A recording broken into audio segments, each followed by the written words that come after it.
بسم الله الرحمن الرحيم. مشاهدينا السلام عليكم ورحمة الله وبركاته، أهلا بكم في هذه الحلقة بعنوان الدين الباطني الذي يحكم العالم الإسلامي، وفي الواقع يحكم العالم كله. يعني حياة كل البشر في الكرة الأرضية لا يحكمها الإسلام، لا يحكمها المسيحية ولا اليهودية، يحكمها دين واحد اسمه الدين الباطني أو العقائد الباطنية أو الغنوصية، والغنوصية كلمة يونانية كما سنأتي. وهذا الدين يحكم تصوراتنا بما فيها التصورات ما وراء الطبيعة أو الميتافيزيقيا. كل الأديان التي نشاهدها هي عبارة عن خلط من دينين، الإسلام والدين الباطني. يعني لما نأخذ 50% من الدين الباطني و50% من الإسلام نجد المسيحية، نأخذ 90% من الإسلام و10% من الدين الباطني نجد السلفية، نأخذ 30 أو 40% من الإسلام و60% من الدين الباطني نجد العقائد الشيعية، نأخذ 90% من الدين الباطني و10% من الإسلام تخرج لنا الديانة الهندوسية، وهكذا. وكل القوانين في كل برلمانات العالم تصدر وفقا لقواعد الدين الباطني. الدين الباطني ليس دينا سريا معلن يعني، ولكن سنقول في سياق العرض لماذا هو دين باطني، وله عقائد اقتصادية وفكرية واجتماعية. يعني مثلا الليبرالية، العلمانية، الرأسمالية، الشيوعية، كلها من منتجات الدين الباطني. وبإذن الله إن شاء الله ستكون هناك حلقة أخرى بعنوان الدستور الباطني الذي يحكم العالم، هنأتي به القوانين بقى تفصيلا يعني، لكن نحن الآن بنتناول الأساس الديني والفلسفي الذي يحكم العالم الآن، وهو الدين الباطني. تعالوا نبدأ ونرى. أول شيء في العقيدة الباطنية أو في الدين الباطني بيحكم العالم كله هو تجسد الإله. يعني الله في الإسلام ليس كمثله شيء، لكن الله في الدين الباطني هو على هيئة إنسان أو على هيئة حيوان. عند الهندوس مثلا ممكن يكون هيئة بقرة، ممكن يكون هيئة شجرة عند دين آخر إلى آخره. لذلك إذا نظرنا في الأديان المختلفة هنجد مثلا عندنا في المسيحية، ماذا يقول المسيحيون؟ يقولون الله تجسد في صورة إنسان هو عيسى. ولذلك لما تدخل أي كنيسة تجد بيرسموا صورة لما يفترض أنه سيدنا عيسى، ويقولون هذا هو ربنا. فعيسى ليس رسول عند المسيحيين، هو إله تجسد في صورة إنسان. طيب الفكرة دي انتقلت إلى مين؟ إلى الشيعة. إذا نظرنا إلى العقائد الشيعية هنجد الشيعة ينقسمون قسمين. طبعا الشيعة فرق كثيرة. ماذا يقولون في سيدنا علي؟ فيه فرق شيعية تقول كما يقول النصارى أن الله بدل ما يتجسد في المسيح لا تجسد في علي، فعلي ليس إنسان عادي إنما هو إله. وهذا مثلا نجد عند الشيعة القرامطة اللي أقاموا دولة القرامطة اللي هي قتلت الحجاج في الكعبة وقتلت الدولة العباسية، واللي قضى عليها دولة السلاجقة الأتراك كانوا مسلمين سنة. الدولة الفاطمية اللي حكمتنا في مصر وأسست الأزهر واللي قضى عليها صلاح الدين الأيوبي. الدولة الحمدانية في حلب واللي استأصلها تماما صلاح الدين الأيوبي أيضا. ومنهم الآن الشيعة النصيرية الذين يحكمون سوريا اللي منهم بشار الأسد. فهؤلاء يقولون إنما الله تجسد في علي كما تجسد في المسيح. بعض الفرق الشيعية تقول لا، علي إنسان مثل الشيعة الذين يحكمون إيران أو الشيعة الذين يحكمون اليمن. علي إنسان وهو صحابي ولكن له قدرات إلهية، يعني هو إنسان بقدرات إلهية. فيقولون علي قسيم الجنة والنار، يعني علي يختار، هو الذي يتخذ القرار تدخل الجنة أم تدخل النار. طب أين الله؟ هنأتي إلى مفهوم الإله السلبي اللي يترتب عليه الدساتير وقوانين الدول، وأن الأئمة اللي هم الاثنى عشر في العقيدة الشيعية الموجودة عند ملال إيران أيضا أن هم لهم سلطات إلهية، يخلقون ويميتون وبيأتوا بعجائب كثيرة. حتى يقولون في الشيعة اللي موجودين في العراق وموجودين في إيران نادي علي مظهر العجائب. يعني أنت لو عندك أي مشكلة، عندك مرض علي يشفيه، عندك في أي حاجة أنت علي يحلها. رغم أن سيدنا علي كان في معركة صفين ولم يتم حل المعركة ولم ينتصر فيها، وحكم الخلافة 5 سنوات والدولة لم يتم توحيدها طوال 5 سنوات. بينما سيدنا أبو بكر الصديق وحد الدولة في حروب الردة في سنة واحدة. المهم، طيب الفكرة من أين دخلت المسيحية ودخلت عند الشيعة؟ دخلت من اليهودية. الإله في التوراة اليهودية إنسان، وتشاهدون هم رسموا الإله في صورة إنسان والعياذ بالله، وإنه له جناحان، وإنه على عجلة، إذا كان بيسير على الأرض يسير على عجلة. فهو في التوراة اليهودية، وهذا نص صريح في التوراة اليهودية. اللي أدخل فكرة تجسيد أو تجسد الإله في المسيحية من؟ بولس اليهودي. طيب من الذي أدخل فكرة تجسد الله في علي عند بعض الطوائف الشيعية؟ من؟ عبد الله بن سبأ اليهودي، الذي قاد الانقلاب على عثمان بن عفان رضي الله عنه الخليفة الراشد الثالث، وقتله، واستولوا على الحكم، وحصلت بينهم وبين سيدنا معاوية بن أبي سفيان معارك انتهت بهزيمتهم. ويعني تاريخ الدولة الأموية كله هو معارك بين السبائية الذين يقولون بتجسد الإله، وبين الدولة الأموية اللي بتقول لا، الله ليس كمثله شيء كما في القرآن الكريم. سيدنا علي اعترض على هذا فقتلوه، يعني قتلوا عثمان، سيدنا عثمان، ثم قتلوا سيدنا علي أيضا، ثم حاولوا قتل ابنه الحسن، ولذلك ابنه الحسن وجد أن الحل أنه يسلم الحكم لسيدنا معاوية. المهم، والدولة الأموية تاريخها كله هو حرب بين الدين الباطني وبين الدين الإسلامي. طيب إذا فكرة الحلول والتجسد كما نشاهد. إذا انتقلنا إلى أديان أخرى، يعني إذا لو انتقلنا لليونان والألعاب الأولمبية، الألعاب الأولمبية ما هي؟ هي تقديس للآلهة المجسدين في صورة بشر عند اليونان، وهي عقائد إسرائيلية أيضا. وهنأتي هي ليست يهودية، هي القبالة. والقبالة أنا جدها عند هرمس عند المصريين الفراعنة، وسنأتي لذلك. طيب كبير الآلهة اللي خلق الكون ليس الله عند اليونان، هو برضه في صورة إنسان تجسد في صورة اسمه زيوس، وزيوس تمثاله عاري تماما حتى بالأعضاء التناسلية، يعني أنا خفيت الأعضاء التناسلية. فهنجد أيضا التعري كما سنأتي. طيب في الهندوسية الإله تجسد في صورة إنسان. طيب هنأتي ليه السلفية. عندنا كمسلمين سنة في جماعة دينية اسمهم السلفية.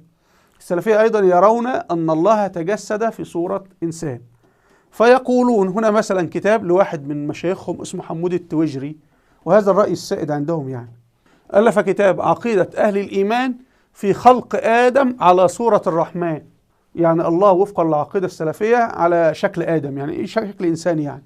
فكما نشاهد، لكن السلفية باعتبار أن هم في بيئة إسلامية، والقرآن الكريم طبعا موجود، وإحنا كمسلمين سنة بنرفض تجسيد الله سبحانه وتعالى، نقول الله كما في القرآن ليس كمثله شيء، فهم لم يستطيعوا أن يرسموه في صورة إنسان كما فعل الهندوس أو كما فعل كذا. طبعا مين هذه العقيدة أن الله في صورة إنسان هذه جاءت من من؟ من الجماعات الدينية اليهودية والمسيحية التي كانت موجودة ما قبل الإسلام، ولما دخلت الإسلام اصطحبت معها عقيدة تجسد الإله اللي كانت عندهم. ثم جاء الإنجليز لما احتلوا العالم الإسلامي أحيوها وخصصوا مبالغ كثيرة جدا، ولذلك تجدون مساجد كثيرة جدا مع السلفية. لماذا؟ وأمريكا يعني ممكن تشدد على الإخوان المسلمين، تمنع هذه الجماعة تلك الجماعة، إلا السلفية. لماذا؟ لأنه فكرة العقيدة أنه تجسد أن الله على صورة آدم أو آدم على صورة الله هي فكرة باطنية، أن الإله متجسد. ممكن إذا استمر الأمر 100 سنة 200 سنة السلفية ممكن يرسموا الله، لكن هم في هذه المرحلة لا يستطيعون، لأنه السياق الإسلامي الموجود يمنع ذلك. طيب كل هذا جاء منين؟ جاء من التوراة اليهودية، وسنأتي من أين دخل التوراة اليهودية، لأن التوراة اليهودية أيضا هي كتاب سماوي لكن جرى فيه تحريف سنتناول مصدره الآن. في التوراة اليهودية خلق الله الإنسان على صورته. طبعا هذه آية في التوراة اليهودية محرفة. طب الصح ايه؟ ماذا أنزل الله سبحانه وتعالى على سيدنا موسى؟ هي النص الصحيح خلق الله الإنسان ثم صوره، أو خلق الله الإنسان بلاش على ونقول وصورته. هيبدأ بقى نقول صورته 60 ذراعا، صورته ذكر، صورته أنثى، صورته أبيض، صورته أسمر، إلى آخره. تمام؟ طيب احنا بنرجع النص التوراة اليهودي المحرف إلى الإيه؟ إلى أصله الإلهي. أصله الإلهي موجود فين؟ في القرآن الكريم كما سنقرأ إليه. طيب الجماعة الحاخامات وهم يحرفون في التوراة ماذا فعلوا؟ وجدوا انه حتى لما حرفوا الجملة الأولى خلق الله الإنسان ثم صوره وخلوها على صورته، قالوا لا يزال الأمر ملتبس، يعني ممكن يفهم غير قاطع ان الإله في صورة جسد. فلذلك أضافوا سطر آخر قالوا على صورة الله خلقه. طبعا كانوا تشاهدون الصياغة ركيكة، يعني أنت بتكرر، لماذا التكرار يعني؟ هنا العقيدة الإسلامية ليس كمثله شيء. الله لا على صورة آدم ولا آدم على صورة الرحمن ولا هذا الكلام. القرآن ينسف كل هذا. في أيضا في القرآن الكريم انظروا، دي الآية الأصلية اللي كانت نازلة على سيدنا موسى والحاخامات اليهود حرفوها. يقول الله سبحانه وتعالى ولقد خلقناكم، يبقى مرحلة أولى خلقناكم ثم صورناكم، مش جعلناكم على صورتنا، لا، التصوير مرحلة ثانية بعد الخلق. يبقى في مرحلتين، خلق وتصوير. إنما خلق الله آدم على صورته مرحلة واحدة وفيها تجسيم. فالقرآن الكريم يكذب هذا بكل قاطع. مش عاوز بعض الناس تجيب لي تقول لي الراوي الفلاني قال كذا، لأن أصدق الله وأكذب الراوي. فصدق الله وكذب الراوي. أي راوي يقول أن آدم على صورة الرحمن فقد أخطأ عن حسن نية، عن سوء نية، رواية فيها زيادة، فيها تحريف، مش موضوعنا يعني. طيب هنا أدي النص الإلهي الأصلي كما في القرآن الكريم. أيضا نجد في صحيح البخاري لما نذهب إلى الحديث 3326 عن النبي صلى الله عليه وسلم خلق الله آدم وطوله 60 ذراعا. هنا الحديث بيعمل إيه؟ بيفسر هيئة آدم، صورة آدم. خلق الله آدم وبعدين هيكون طوله 60 ذراعا إلى آخره. وبعدين فكل من يدخل الجنة على صورة آدم فلم يزل الخلق ينقص حتى الآن. طيب إذا لما نجد روايات أخرى فيها زيادات غير موجودة في النص الذي اعتمده البخاري، نص البخاري موافق القرآن الكريم، لما نجد زيادات أخرى، لأنه يقول لك هذا الحديث في الحاكم النيسابوري الشيعي مثلا، ويقول لك ما هو موجود في البخاري، بس لما ترجع في البخاري تجد نص مختلف أصلا. الحديث النص الصحيح في البخاري وله روايات، ممكن راوي يزيد، راوي ينقص، راوي كذا، لكن في العادة البخاري بيلتزم بالنص المطابق للقرآن الكريم. يعني أنا أعتقد والله أعلم أن البخاري كان يعرض الأحاديث على القرآن ليرى، يعني ينتقي من هؤلاء الرواة، وهو البخاري كالراجل يعني بسم الله ما شاء الله يعني. طيب بعض الإخوة السلفيين يقولون أن الله له يد وأن الله له رجل وأن الله له وجه إلى آخره، ويستشهدون ببعض آيات القرآن التي يفهمونها فهما عجيبا وخاطئا. هم في الآخر بيجسموا الله يعني.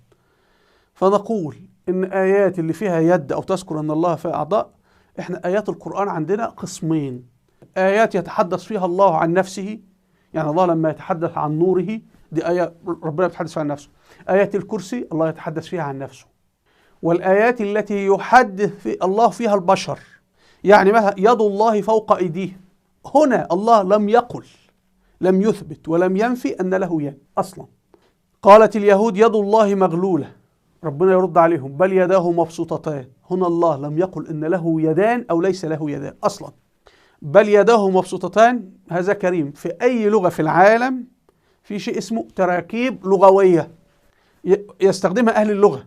يعني مثلا في شعوب كثيرة يقولون هذا الشخص أو هذا الرجل أنفه طويل، وبعدين تنظر للراجل تجد أنفه أفطس ليس طويل، إنما هو يقول أنفه طويل يعني إيه؟ يعني كثير الكذب.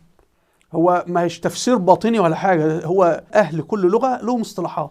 يعني مثلا أنا سرت في شوارع اسطنبول ومعي صديق تركي وقابلتني امرأة، فيعني بعد ما سلمت عليها قلت لها والله يعني سبحان الله، الله أعطاك عيون الحمار. وبعد 20 سنة أنا الآن شخص مش مهم، أصبحت رئيس مصر. فصديق التركي بقى كان مش مهتم بيها، فقال لك أوه ده أنا أكتب بقى ذكرياتي مع صابر مشهور، أيام مع صابر مشهور. فيكتب مثلا هذه الواقعة. يأتي أناس يفسرون النص بعد 200 سنة من مماتنا أنه من عجائب الله سبحانه وتعالى أنه صابر مشهور قابل امرأة عيونها عيون الحمار، وكيف كانت تعيش وكيف كانت تقابل الناس. طيب عند الأتراك يقولوا إيه؟ صابر مشهور لم يقابل أي امرأة أصلا لا عيون الحمار. ما هو كاتب يقولوا لا، ده احنا لما نحب نشيد بجمال عيون امرأة نقول عيونها كعيون الحمار. مهمة في الثقافة العربية أو عيونها كعيون المه، هي عينها عين بشرية تمام، إنما أهل اللغة اصطلحوا على هذه العبارات المجازية والتشبيهات. مثلا في القرآن الكريم الله سبحانه وتعالى تحدث عن قصة سيدنا إبراهيم، يخاطب النار: يا نار كوني بردا وسلاما على إبراهيم. بردا يعني إيه؟ هتكون ثلوج مطر هنقعد نتكتك في الشتاء؟ لا. إنما العرب حتى اليوم لأن عندهم الجو حار، لما أنت تكلمهم كلام يعني طمئنهم كده، العربي ماذا يقول؟ بردت قلبي. طب لما تقول نفس الكلام الجميل السعيد اللي يطمئن شخص يعيش في الإسكيمو أو في فرنسا، ماذا يقول لك الفرنسي؟ دفأت قلبي أو رفعت حرارة قلبي. طيب يبقى إذا الله سبحانه وتعالى أنزل القرآن باللغة العربية في السياق العربي كما يفهمه العرب. لو الله سبحانه وتعالى هذا القرآن نزل عند الفرنسيين هتبقى الآية إيه؟ يا نار كوني بردا وسلاما على إبراهيم. هم أصلا عندهم تلج، هتكون يا نار كوني دفئا وسلاما. ولذلك في القرآن الكريم الله سبحانه وتعالى يقول: نسوا الله فنسيهم. يبقى هل معنى ذلك أن الله ينسى؟ فكل الآيات الله سبحانه وتعالى يتحدث فيها عن عالمنا البشري بيستخدم لغتنا نحن وفهمنا نحن، والله سبحانه وتعالى كما قال عن نفسه: ليس كمثله شيء، فنحن لا نعرف عن ذات الله إلا ما قال هو عن نفسه في الآيات عن الذات الإلهية. ونحن لدينا مخلوقات خلقها الله سبحانه وتعالى لا نستطيع أن نصفها. الجاذبية الأرضية، هل تستطيع أن تصفها؟ لا تراها، لا تشمها، لا تدركها بحواسك أصلا، تدركها بالأثر فقط. الثقب الأسود، إلى اليوم العلماء لا يستطيعون وصف الثقب الأسود، فبالك احنا لا نستطيع وصف مخلوقات، يعني عقولنا لا تستطيع أن تدرك ما هو الثقب الأسود، فما بالك بإدراك الذات الإلهية؟ فنحن عقولنا قاصرة تماما. المهم يعني لا نريد نتناول أكثر من ذلك. طيب في فكرة أخرى مرتبطة بتجسد الله، ودي الفكرة الأساسية يعني، وهي فكرة الإله السلبي. بما أنه الإله هو في صورة إنسان فشيء ملموس، فإحنا نستطيع أن نتصارع معه ونهزمه وفقا للدين الباطني. هنجد في الديانة اليهودية في التوراة اليهودية المحرفة طبعا أنه حصل مصارعة بين سيدنا يعقوب إنسان وبين الرب أو الإله، وكما تشاهدون أن هم صوروا الرب أو الإله في صورة أن له جناحان وفي صورة إنسان، وده رسم يهودي يعني. وماذا سيحدث؟ من سيفوز؟ يعقوب الإنسان، وصوروا يعقوب عاري يعني، وهزم الإله. فهنا العقيدة الثانية، يعني عقيدة أولى تجسد الإله، وبعد ما يجسدوه هيهزموه، لكن هو لم يجسده كيف ستهزم الإله وأنت أصلا لا تعرف ما هو؟ فهو يجسد كي يهزمه. فهيترتب على ذلك عقيدة الإله السلبي، أن هذا الإله ضعيف غير قادر ممكن هزيمته. ولذلك من أسماء الله الحسنى في الإسلام إيه؟ القادر، وتجد كثير من المسلمين اسمهم عبد القادر. لكن في حالة هذه الأديان لا، ولذلك تجد مثلا في الفرق الشيعية يقولون علي ده أقوى، يعني يضرب بالسيف بتاعه يقتل 500. ثم يقولون ولكن عمر بن الخطاب ده اقتحم بيته وضرب زوجته السيدة فاطمة، وأين سيدنا علي؟ قالوا ما بيعملش حاجة. وكل هذا وحاشاه سيدنا علي أن يكون هذا حدث، وحاشا أن سيدنا عمر بن الخطاب يكون هذا حدث، لكن هذا من الفكرة الانتقاص اللي هي موجودة في التوراة اليهودية كلها. إيه بقى الإله السلبي؟ الإله خلق الكون، انبثق، مش خلق الكون، هو لم يخلق أصلا، أيضا الإله لم يخلق، إنما وحدة الوجود أنه الكائنات دي خرجت فيضات أو أشعة أو شيء من هذا القبيل، وهي المخلوقات، فالمخلوقات هي جزء من هذا الإله. كما نشاهد هنا أيضا رسم يهودي يفترض أن هذا الإله وفقا للتصور اليهودي في صورة إنسان، وبعدين حصل منه فيضات أو أشعة، وهي هذه الفيضات والأشعة اللي خرجت منها كل الموجودات. كي نوضحها، هم يقولون، في ناس تقول فعلا هذا يعني الدين، أنه الشمس، علاقة الشمس بالضوء بالأرض بالمخلوقات، الشمس يخرج منها الضوء ويصل إلى الأرض، لكن الشمس دورها سلبي، يعني هي يخرج منها الضوء دون إرادة منها، يعني هي لا تستطيع أن تمنع إصدار الضوء. فهم يقولون أن الإله أو الرب خرج منه الكائنات كما يخرج الضوء من الشمس، وهذا الضوء عندما يخرج من الشمس لا تستطيع الشمس التحكم فيه.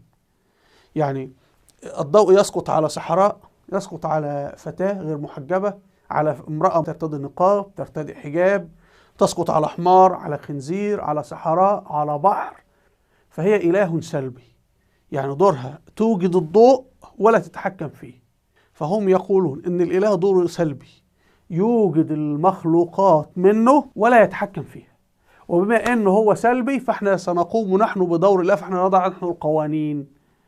طبعا في كتب أصلا دينية للدين الباطني أن الشمس هي الإله.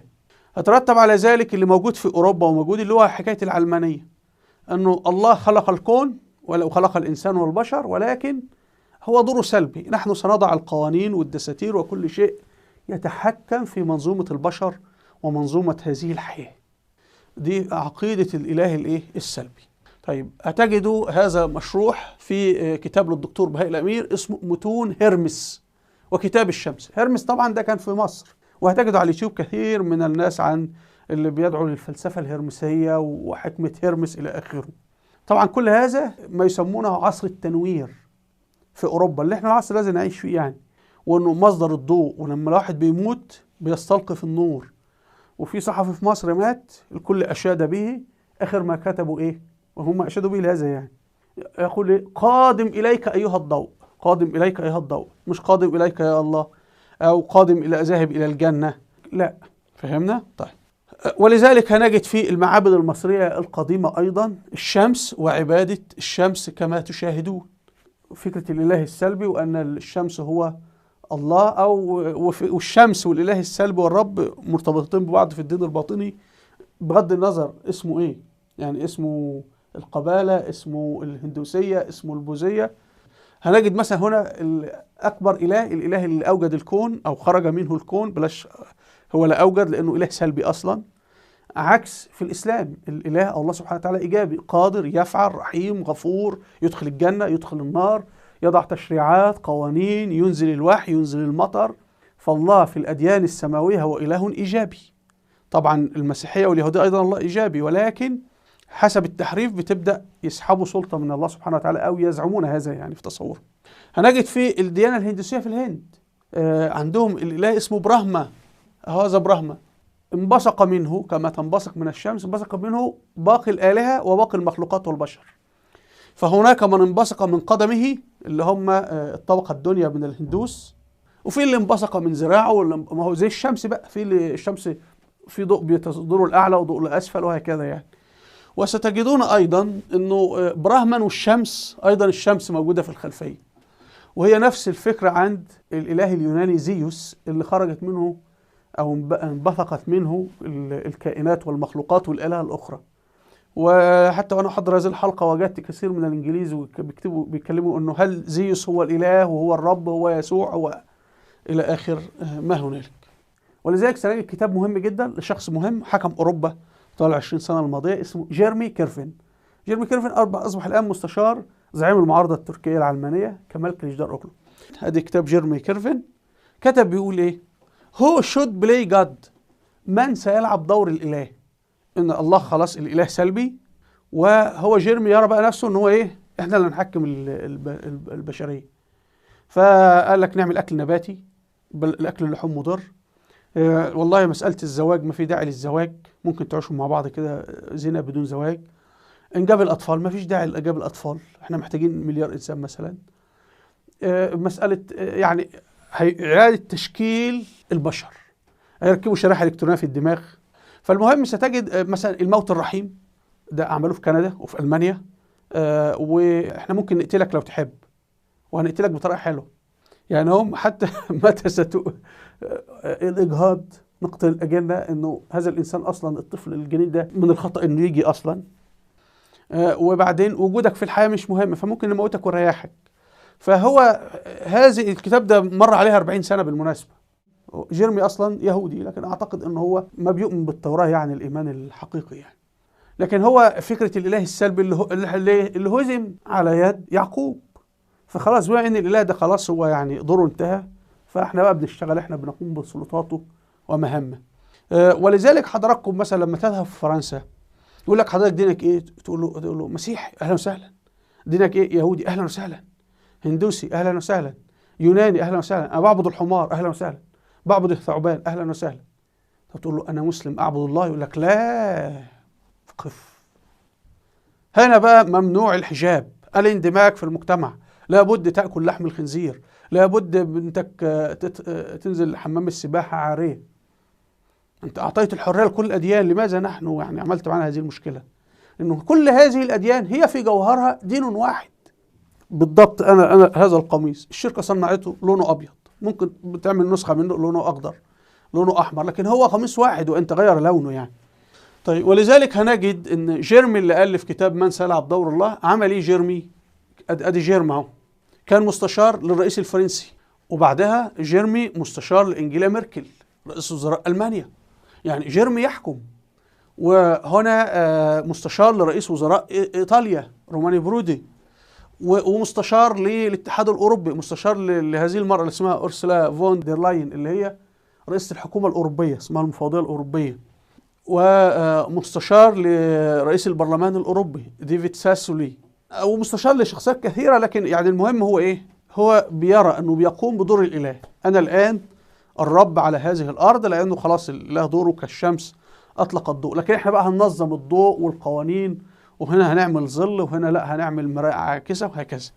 وهو الآن أصبح مستشار لمين؟ كمال كليجدار أوغلو، لأنه الخطة أنه يجري إسقاط أردوغان الرئيس التركي، ومين يحكم؟ جيرمي كيرفن، ويصبح جيرمي كيرفن هو الإله أو الرب في تركيا كما في أوروبا وفقا لتصوره واعتقاده. طيب، مصدر الفكرة الإله السلبي وتجسد الإله إلى آخره، بنجد احنا عندنا في التوراة اليهودية حكمة سليمان. طب في العقيدة الشيعة النصيرية الذين يحكمون سوريا، الذين يقولون أن الله تجسد في سورة علي، عندهم أهم كتاب الأسوس، وكله يدور حول سيدنا سليمان. طيب، نجد في القرآن الكريم تفسير لهذا. احنا مصدر المعلومات في الإسلام الوحي الإلهي. طب مصدر المعلومات والإلهام في العقيدة الباطنية ايه؟ الشيطان. الله سبحانه وتعالى يقول: واتبعوا ما تتلو الشياطين على ملك سليمان. فهنا الله يحدد المصدر. فممكن شخص يقول لك والله أنا الشياطين دي خرافات لا أؤمن بها، فنحن نحتاج دليل علمي على صحة هذه الآية. كلامه صحيح، عايزين دليل مادي يثبت أن الآية صحيحة، سنقدمه الآن. طيب، لكن نكمل. يضيف الله سبحانه وتعالى: يعلمون الناس السحر. الشياطين يتلون أفكار وعقائد، وماذا يفعلون؟ يعلمون الناس السحر. وما أنزل على الملكين ببابل هاروت وماروت. سنعود لهذه الآية مرة أخرى، لكن هنجد في تطبيقاتنا في تاريخنا الإسلامي عقيدة وحدة الوجود. مثلا الحلاج من الذين يقدسون إبليس، له أشعار كثيرة في ذلك، ومن الذين يقولون إن الله أو الإله هو متجسد في صورة البشر، وأنه كل الكائنات الموجودة دي هي من أجزاء الإله، كما أن الضوء هو جزء من الشمس يعني. وطبعا الدولة العباسية أعدمته ووضعوه في السجن 7 سنوات. والحلاج مولود 244 هجري، توفى 309 هجري. طب في حياة الحلاج ماذا حدث؟ الحلاج ذهب إلى الهند وتعلم السحر من الهند، وتعلم هذه الفنون وهذه العقائد من الهند. وذلك الهند أو الهندوسية، الهند أكبر مكان للسحرة في العالم. الهند كلها سحر وكلها شعوذة وكل ما تحبه، وهذه عقائدته. الحلاج ذهب إلى الهند تعلم هذا. الحلاج قبل أن يذهب للهند كان صوفيا، لما ذهب للهند تحول إلى باطني، ولذلك مشايخ الصوفية في عهده كفروه. طيب، المهم الدولة العباسية كانت دولة في حالة تفكك ودولة ضعيفة وسيئة. هي ما كانت تهتم بأن الحجاج يدعو لعقائد باطنية، يدعو إلى تقديس الشيطان، كل هذا لم يكن يهم الدولة العباسية. الخطورة أن الحلاج كان يؤيد القرامطة. القرامطة فرقة شيعية اللي منها الحشاشين، وأقاموا دولة شرق الجزيرة العربية وحكموا مكة والمدينة، وقتلوا الحجاج في الكعبة. اللي عاوزين الناس اللي بتتحدث عن خراب يثرب، حصل في عهد القرامطة خراب يثرب وخراب الكعبة. ما فيش داعي بقى تدعو لخراب جديد، هو حصل الخراب وخلاص، وحصل أكتر من خراب أصلا يعني في الحرب العالمية الأولى يعني. فمش عارف ليه انتم مصرين ان كل ما حدث من قبل لم يكن خرابا يعني. طيب، الحلاج دولة القرامطة نشأت كام؟ 280 هجري. طبعا القرامطة الدولة العباسية كانت تقول ان هم يهود، حمدان بن قرمط وهؤلاء، وأنا أعتقد هم ليسوا يهود، ممكن يعني كما زعم الدولة، هم من القبالة أو الدين الباطني. لكن القرامطة ليس الاسم الذي اختاروه، إنما أعدائهم اللي هم الدولة العباسية أو المسلمين أطلقوا عليهم القرامطة. لكن ماذا كانوا يقول القرامطة عن أنفسهم؟ كانوا يقولون نحن أحفاد الرسول، نحن أهل البيت، نحن أهل بيت الرسول، نحن أحفاد الحسن والحسين. طب إذا حضرتك اعترضت، السيف وانطر رقبتك. طيب الحلاج كان من هؤلاء، من القرامطة. فالحلاج كان وزير إعلام من خلال أنه شاعر، حضرتك شاعر كبير، فكان يروج لعقائد القرامطة. ده يؤدي إلى انهيار الدولة العباسية، فالدولة العباسية أحضرته وبعد محاكمة 7 سنوات قتلته. لذلك سنجد في شعر الحلاج طبعا تقديس للشيطان وأمور كثيرة، وسنجد منها عقيدة التجسيد وعقيدة الحلول. فهنا عند الحلاج وهؤلاء أنه حل في صورة البشر والحيوانات. يعني يقول الحلاج في شعره: سبحان من أظهر ناسوته. ناسوته يعني الشكل الإنساني، يعني كما تشاهدون تعبيرات مسيحية. الناسوت واللاهوت دي تراكيب مسيحية غير موجودة عندنا كمسلمين، لا في القرآن ولا في الأحاديث أصلا. سر سنة لاهوته الثاقب، الجزء الإلهي والجزء الإنساني، دي عقائد مسيحية وهندوسية يعني.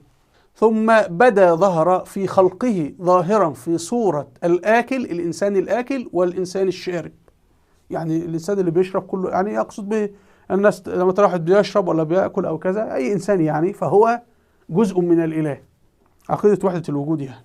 حتى لقد عاينه خلقه كلحظة الحاجب بالحاجب.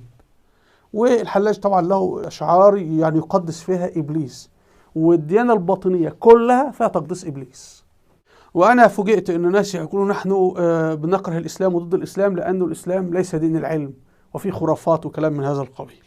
فإما إن يتحدثوا عن الشيطان والكلام ده يتحدثون بإيه؟ بتقديس واحترام وشيء عجيب جدا. أنتم كنتم يعني الإسلام فيه حقائق تصفونها بالخرافة، فإذا بهم يتحدثون عن الشيطان. المفروض بقى أنه الشيطان مسألة ليست علمية، يعني ما فيش حد أحضر الشيطان في المعمل، لكن يقولون الشيطان ده شيء عظيم جدا. وحتى في أمريكا عمل له كنائس للشيطان يعني، والأفلام هوليود إلى آخره. أيضا من العقائد الباطنية توحيد الأديان. تسمعون عن الديانة الإبراهيمية، وإن احنا ندخل الأديان كلها في بعض. حتى ستجدون في بعض الأحاديث إنه هيبقى في مهدي في آخر الزمان ويجمع الناس كلها على دين واحد، هيعمل توحيد أديان. وهي نفس فكرة الماسونية، تقول لك احنا أصلا ما بدنا نرى هذه الأديان، أهم حاجة أن تؤمن بوجود إله. طب تؤمن إله هو الله يعني؟ يقول لك إله ما. وطب الدين، الماسونية تقول لك نحن كل الأديان دي عندنا بننظر لحاجة واحدة. هذا ما قاله مين؟ حلاج عبر عنه في شعره. فالحلاج يقول: عقد الخلائق في الإله، شوف في الإله وليس الله، عقد الخلائق في الإله عقائدا وأنا اعتقدت جميع ما اعتقدوا. المسلمين اعتقدوا أن فيه الله، أنا معتقد أن فيه الله. الناس في أفريقيا بتعتقد أن الحمار هو الإله، فأنا اعتقدت أن الحمار هو الإله. فهو بيدعو هنا لفكرة توحيد الأديان. فهذه كلها أفكار قديمة يعني، قدم البشر يعني. طيب نأتي هنا إلى لماذا سمي بالدين الباطني أو العقائد الباطنية أو الغنوصية.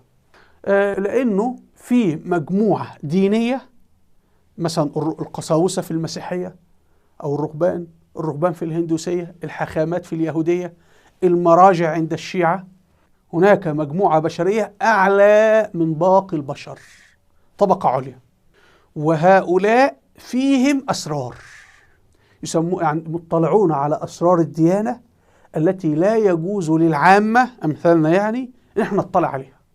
فلذلك لما نأتي في الديانة المسيحية في طبقة الإكليروس أو طبقة القساوسة ورجال الدين. هؤلاء ماذا يقولون؟ يقولون في المسيحية، اللي درس منكم مسيحية، أسرار الكنيسة السبعة، يعني إنه فيه 7 أسرار في الكنيسة، وإنه الأسرار دي موجودة عند القساوسة فقط. فهناك تعاليم سرية وباطنية لا يطلع عليها أحد، وإنهم أنت لما تقرأ الكتاب أو النص الديني عندهم أنت لا تفهمه، هم يفهمونه. ولذلك بعضهم أصلا يحرم طباعة الكتب الدينية المقدسة أصلا، عكس الإسلام. إحنا في الإسلام ليس عندنا هذه الطائفة أصلا. يعني أنت كي تكون قصة في المسيحية تدرس وتعرف الإنجيل كل شيء، هل تصبح قصة؟ لا. لابد حاجة اسمها وضع اليد. يأتي البابا ويضع يده فوقك ويمسحك بالزيت المقدس، فتحل روح القدس فيك في القسيس. فالقسيس ليس إنسان عادي، ليس مجرد هو درس دراسة علمية فحصل علم مسيحي، لا، لكن حلت فيه روح القدس، إن فيه روح بتحل من سيدنا عيسى أو الإله وفق المعتقد المسيحي للآباء للقساوسة للبابا وهكذا. وتجدون نفس الفكرة عند الشيعة ونفس الفكرة يعني في باقي الأديان. عند السلفية طبعا السلفية مسلمين سنة، فهتجد الفكرة عندهم يعني في بدايتها اللي هي فكرة لحوم العلماء مسمومة، ولا تتحدث في العلم الشرعي، انت ما تتكلمش وانت تجلس واحنا هنقول لك هذا صح وهذا خطأ وانت لا تفتح فمك، ولو فتحت فمك فانت كافر، ولو طلبتنا بتقديم الدليل فانت كافر، ولا يجوز ان نناقشك وتناقشنا، هذا ممنوع. وطبعا انتم تشاهدون يعني هذا ما يحدث هذه الايام، تيجي تقول له تعالى ناقشني، انت عاوز تقنعني ان الله جالس، تعالى نتناقش، يقول لك لا لن اناقشك، وانت بقى كده منكر للسنه، وانت انت كافر، وهكذا. ولحوم العلماء مسمومه وعملوها كهنوت يعني كما في المسيحيه. فتجد في كل الاديان الباطنيه، في الماسونيه فيه طبقه ناس اعلى من الناس ومكان مغلق وعندهم اسرار. يعني الماسونيه منظمه علنيه وليست منظمه سريه بالمناسبه، لان المحافل الماسونيه لها مقر معلنه وكاتبين على كده مقر المحفل الماسوني، بالضبط كالكنيسه، موجود الكنيسه ويكتب لك هذه كنيسه. وحتى الماسونيين لهم قنوات على اليوتيوب وبيعملوا يعني. لكن هل لما الماسونيه بتعقد اجتماعاتها هل بتسمح لي ببثها؟ ابدا. هل كتب الماسونيه منشوره؟ لا. هل كتب المسيحيه منشوره؟ لا. هي نشرت غصب عنهم بس هي في الاصل غير منشوره. فهتجد كلها كتب سريه، تعاليم سريه، اجتماعات سريه، لكن التنظيم نفسه علني، والتنظيم مغلق غير مفتوح للناس. الاسلام مفتوح. يعني واحد مسيحي الان وهو قاعد مع نفسه في البيت بيقرأ القرآن اقتنع بالإسلام، قررت أعتنق الإسلام، لا إله إلا الله محمد رسول الله، أصبح مسلما. هل نحن كمسلمين يجب أن يستأذننا؟ لا. هل يجب أن يخطرنا؟ لا. هل نملك أن نمنعه من اعتناق الإسلام؟ لا. فهو دين مفتوح، والقرآن كل الناس يحفظوا القرآن، يطبع ويوزع وينشر. ورجال الدين ليس أو علماء الإسلام ليس لدينا رجال الدين ليس فيهم سر، طالما أنت ذاكرت شروط موضوعية يعني. فأنت احفظ القرآن وادرس، خلاص أصبحت عالم شرعي مثلك مثل عالم الطب أو عالم الفيزياء. ليس مطلوب سر يدخل فيك أو روح مقدسة أو شيء من هذا القبيل. فلذلك سميت بالأديان الباطنية أو العقائد الباطنية. طبعا المسيحية في الأساس دين مفتوح، لكن يعني المسيحية تقبل دخول المسيحيين، لكن طبعا كما ذكرنا أنه بيحصل خلط يعني بقدر التحريف في الديانة إلى آخره. ما اليهودية في البداية كانت ديانة تبشيرية، يعني الله سبحانه وتعالى أرسل التوراة كما في القرآن الكريم لمن؟ للناس كافة. فالذي نفهمه أنه اليهودية في البداية كان دين يدعو كل الأقوام لدخولها وليس بني إسرائيل يعني مثل الإسلام. طيب لذلك هتجدوا أيضا الرهبان في الهندوسية نفس الموضوع، هم طائفة أعلى من باقي الهندوس وعندهم أسرار وحاجات وعندهم الإله نازل فيهم إلى آخره. المحافل الماسونية نفس الفكرة، يعني هي كلها شيء واحد وتغير الأسماء أو الألوان. عند الشيعة عندهم قم المقدسة والمراجع المقدسين، وحتى هؤلاء المراجع يتسمون بأسماء تعبر عن حلول الإله فيهم أو فيهم جزء إلهي. يعني مثلا الخميني يسمي نفسه الخميني روح الله، روح الله، وهو بيتكلم باسم الله، في الآخر لا يحفظ القرآن. طيب الخميني وعلي خامنئي وهؤلاء ماذا يقولون؟ يقول الشيعي أنت القرآن لا تحفظه، يعني إيران لا تحفظ القرآن، ولا الخميني حفظ القرآن، ولا خامنئي، ولا في راجل دين شيعي حفظ القرآن. إذا في واحد حافظ ممكن يكون شذوذ بحيث أنه ينظر المسلمين السنة أو شيء من هذا القبيل يعني. لكن ماذا يقولون؟ يأتينا إلهام أنه الخميني هو قاعد رأى في المنام زاره المهدي، رأى الإمام علي، فأصبحت هذه فتوى، ففي إلهام. ولذلك في الدين الباطني فيه دين فيه تغيير وتجديد. مثلا أمريكا الآن تقول لك تجديد الخطاب الديني، الإسلام لا يوجد فيه شيء اسمه تجديد الخطاب الديني، هو ثابت من يوم ما نزل على الرسول إلى يومنا هذا، والإسلام ثابت لا يجدد، لا يحذف منه ولا يزاد فيه. وطبعا ده شيء عظيم بالمناسبة، يعني ممكن نشرح ذلك في حلقة بين القوانين الوضعية وبين الشريعة الإسلامية، عظمة الشريعة الإسلامية إنه ثبات القوانين. لكن في حالة العقائد الشيعية، في حالة العقائد المسيحية، تجد بابا من 50 سنة كان يقول الإجهاض حرام، طب البابا الحالي يقول الإيجاد حلال وخلاص، يعني أنهي بابا صح ما يهمش، يعني المهم هو في إلهام، هو في مقدس، فهو طالما هو مقدس وراء هذا. فكمان نشاهد أن التقديس انتقل من الله إلى مين؟ إلى إنسان أهو اسمه الخميني كبير مراجع الشيعة، اسمه البابا في المسيحية إلى آخره. لكن أنت اليوم بتلزم الشيخ الأزهر أو المفتي بفتوى أبو حنيفة، بفتوى عمر بن الخطاب رضي الله عنه، فلا يحق له أن يأتي بعكس ما جاء به الأوائل. أيضا ليه سمي بالدين الباطني؟ سرية الكتب الدينية. يعني الإنجيل أو الكتاب المقدس هو كتاب سري غير مسموح للمسيحيين بقراءته، ده طول التاريخ المسيحي كله. حتى كان اللي يقرأ الكتاب المقدس يحرقوه ويقتلوه، عكس القرآن، احنا دين مفتوح، احنا دين باطني. فلذلك ما الذي حدث؟ مارتن لوثر مؤسس المذهب البروتستانتي حكموه من ضمن الجرائم اللي ارتكبها انه طبع الانجيل وعلقه على الجدران، لانه كان بيناقش ان القساوسه والكنيسه الكاثوليكيه الفاتيكان يعني هؤلاء يكذبون على الله ويكذبون على الانجيل الى اخره، فعمل جريمه. فمارتن لوثر الديانه البروتستانتيه اخذت من الاسلام علانيه النص الديني او علانيه الكتاب المقدس. احنا عندنا القران بنقراه في المساجد، بنقراه بنحفظه، بنحفظ اولادنا علانيه القران. هو مارتن لوثر تعلم من هذا. حتى مارتن لوثر كان يقول كي أوروبا تتقدم لابد أن هي تفعل كما يفعل الأتراك في دينهم. الأتراك يقصد المسلمين يعني، لأنه طبعا المسلمين الدولة العثمانية كانت تحارب في ذلك الوقت داخل أوروبا، فهو تأثر بالفكر الإسلامي في علانية الكتاب الديني يعني. هنجد أيضا عند الشيعة فكرة أن في علم خفي. حفيد سيدنا علي بن أبي طالب كان طلع كتاب اسمه كتاب الإرجاء سنة 90 هجري، وكان بيقول لا الإسلام ليس فيه علم خفي، وسيدنا علي لم يكن عنده علم خفي، سيدنا علي كان عنده القرآن فقط.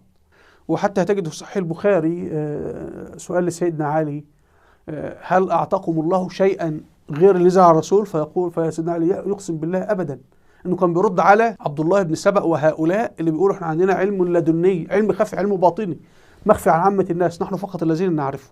طيب ملال الشيعة ماذا يقولون في إيران والعراق وغيرها من البلدان؟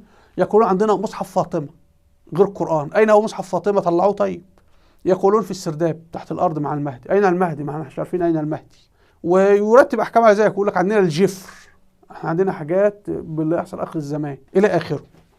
فهذا علم سري أو خفي يعني، وده اللي موجود في الهندوسية، موجود في المحافل الماسونية، موجود في غيرها. فكرة سقوط المحرمات، كل المحرمات حلال، الخمر حلال، الزنا حلال إلى آخره، ولا صلاة. الفكرة بيعبر عنها عند الشيعة وعند المسيحيين وكذا بفكرة إذا عرفت الإمام سقطت التكاليف. يعني أهم حاجة أنت تعمل إيه حضرتك؟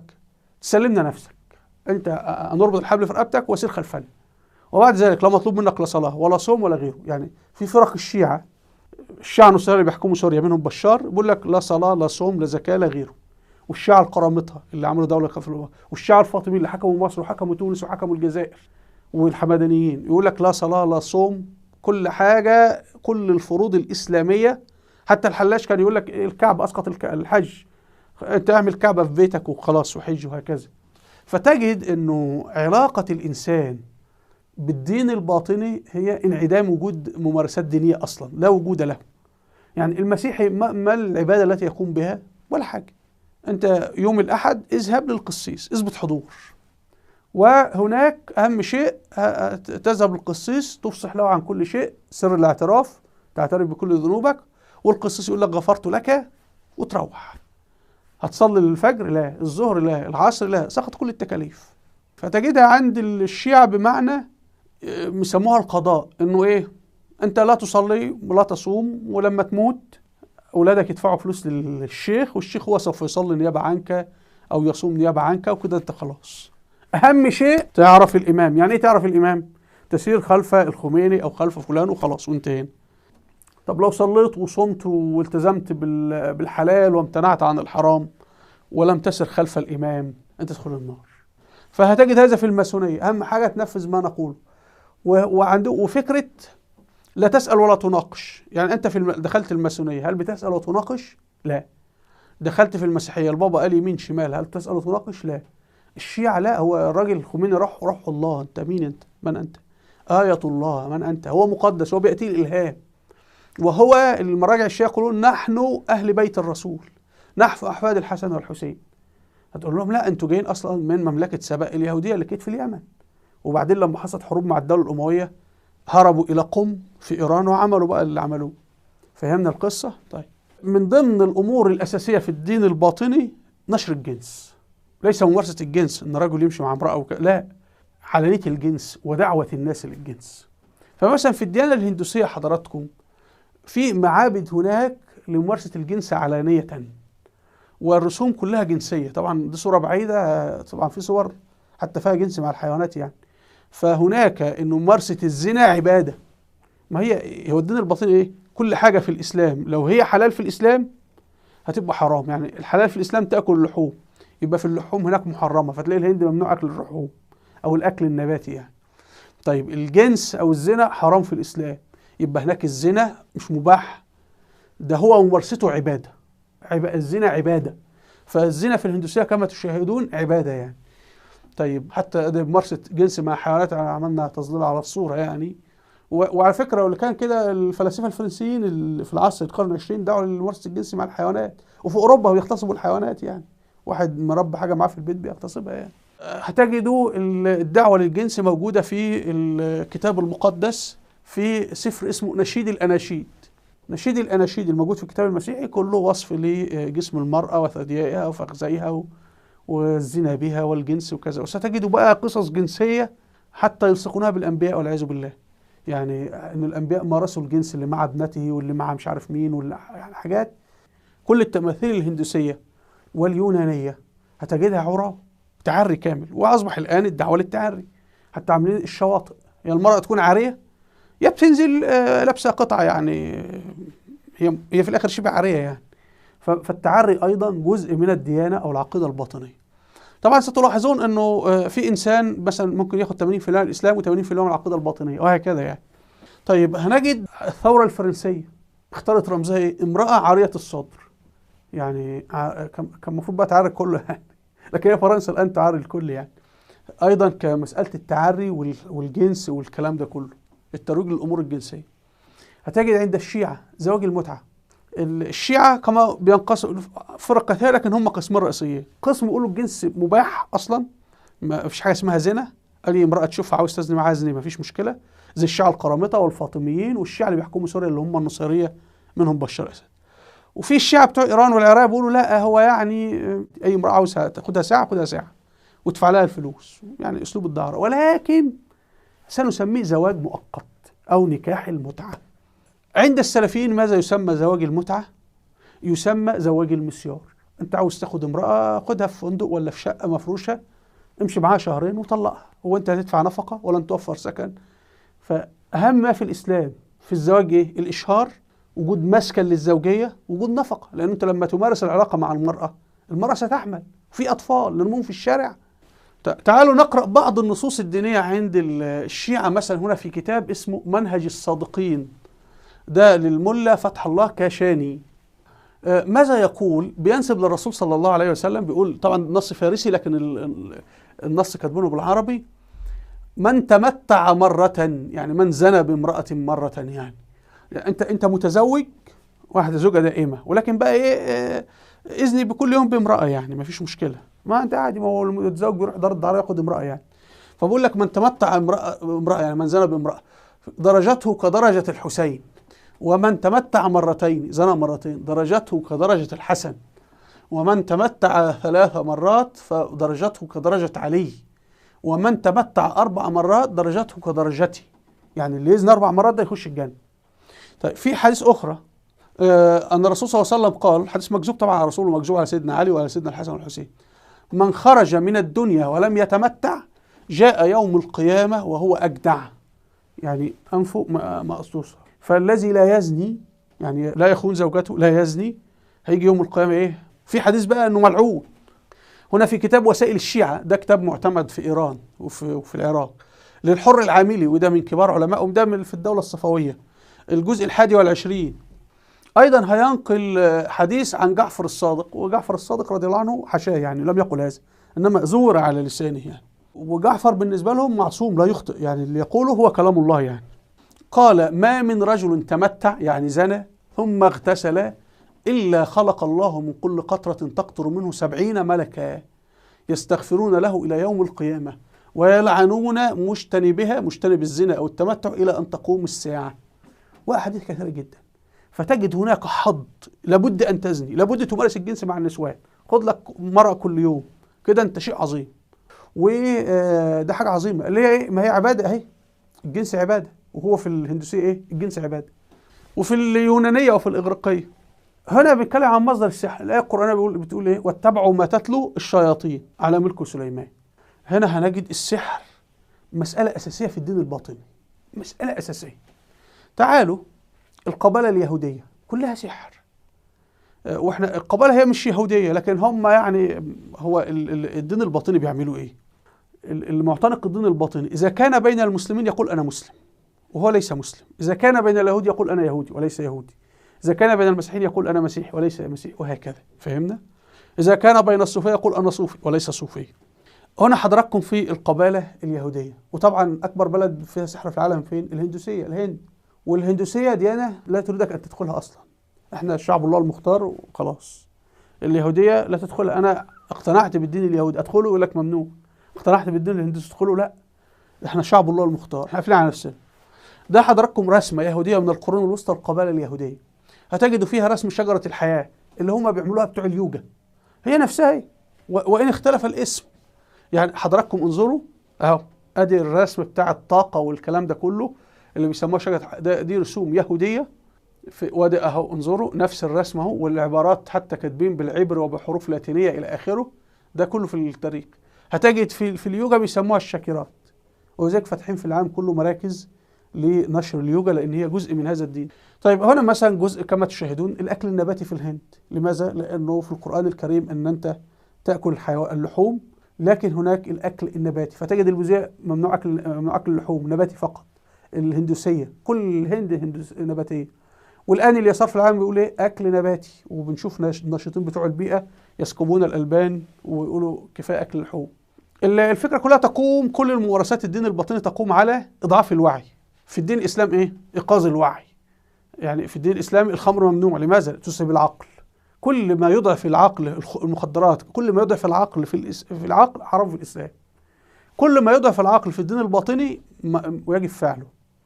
فمثلا اتباع الاكل الحميه النباتيه تضعف القدره العقليه فاتبعها. المخدرات حالا امريكا وهذه الدول تبيح الماريجوانا وهذه الامور تضعف العقل. السحر نفسه بيتم في بيئه، ويعني الساحر لا يستحم، لا ياكل، لا يشرب الى اخره، يؤدي هذا الى ضعف وعيه، فيبدا هنا تظهر له الايه؟ الارواح او الشياطين. طبعا اخيرا عقيده تناسخ الارواح. هم لا يؤمنون بان في جنه ونار، لما تموت هتنتقل الى جسد قطه، الى جسد ملاك، تطير في السماء الى اخره. فهنا ده رسم هندي بيقول لك ادي الانسان بيموت، ملك الموت بياخده، وبعدين هيروح. شوفوا العلامه بتاع فاي دي هتجدها متكرره جدا بعد كده المراه هتلد هذا في صوره طفل ورجل، او ممكن اللي بيتحول الى حيوانات، فلا يوجد بعث اصلا. احنا قلنا دور الاله سلبي اصلا كما هم في المعتقد عندهم. كل هذا الذي قلناه والاف الكتب التي كتبت في هذا الموضوع اختصرها القرآن الكريم الله سبحانه وتعالى في آيتين، وهي هناك من يعبد الله ومن يعبد الشيطان، الإسلام والدين الباطني. يقول الله سبحانه وتعالى في سورة ياسين: ألم أعهد إليكم يا بني آدم ألا تعبدوا الشيطان إنه لكم عدو مبين وأن اعبدوني هذا صراط مستقيم. يبقى إذن في عبادة الشيطان وفي عبادة الله. وعبادة الشيطان متى ولدت؟ من لحظة أن إبليس رفض يسجد لآدم عليه السلام. فإذا نحن أمام عبادة الله وعبادة الشيطان. وأحيانا بقى الناس بتخلط، يعبد الله ويعبد الشيطان. يعني أنت كل منا يرتكب معاصي، يرتكب كذا. في اللي بيرتكب معصية وهو رافضها، وفيه من يؤيد هذه المعصية أصلا. أرجو مشاهدينا أن تكون الصورة قد وضحت. وفي الختام هنا لقاء مع ساحر يمني ولكن تاب. ستجد أن قصة هذا الساحر متكررة في كل الشخصيات الباطنية في التاريخ الإسلامي. أرجو الاستماع إلى هذا اللقاء. هنا فهرس فيديوهاتي على اليوتيوب، أرجو مشاهدتها. أسفل الفيديو رابط صفحتي على الفيسبوك وتويتر، ورابط قناتي على التليجرام، أرجو الاشتراك فيها. هنا قناة فيديوهات الوثائقيات التاريخية، أرجو أن تشاهدوها لأهمية في مجال التاريخ. أرجو منكم الاشتراك في القناة بالضغط على هذا الزر. وإلى اللقاء، والسلام عليكم ورحمة الله وبركاته.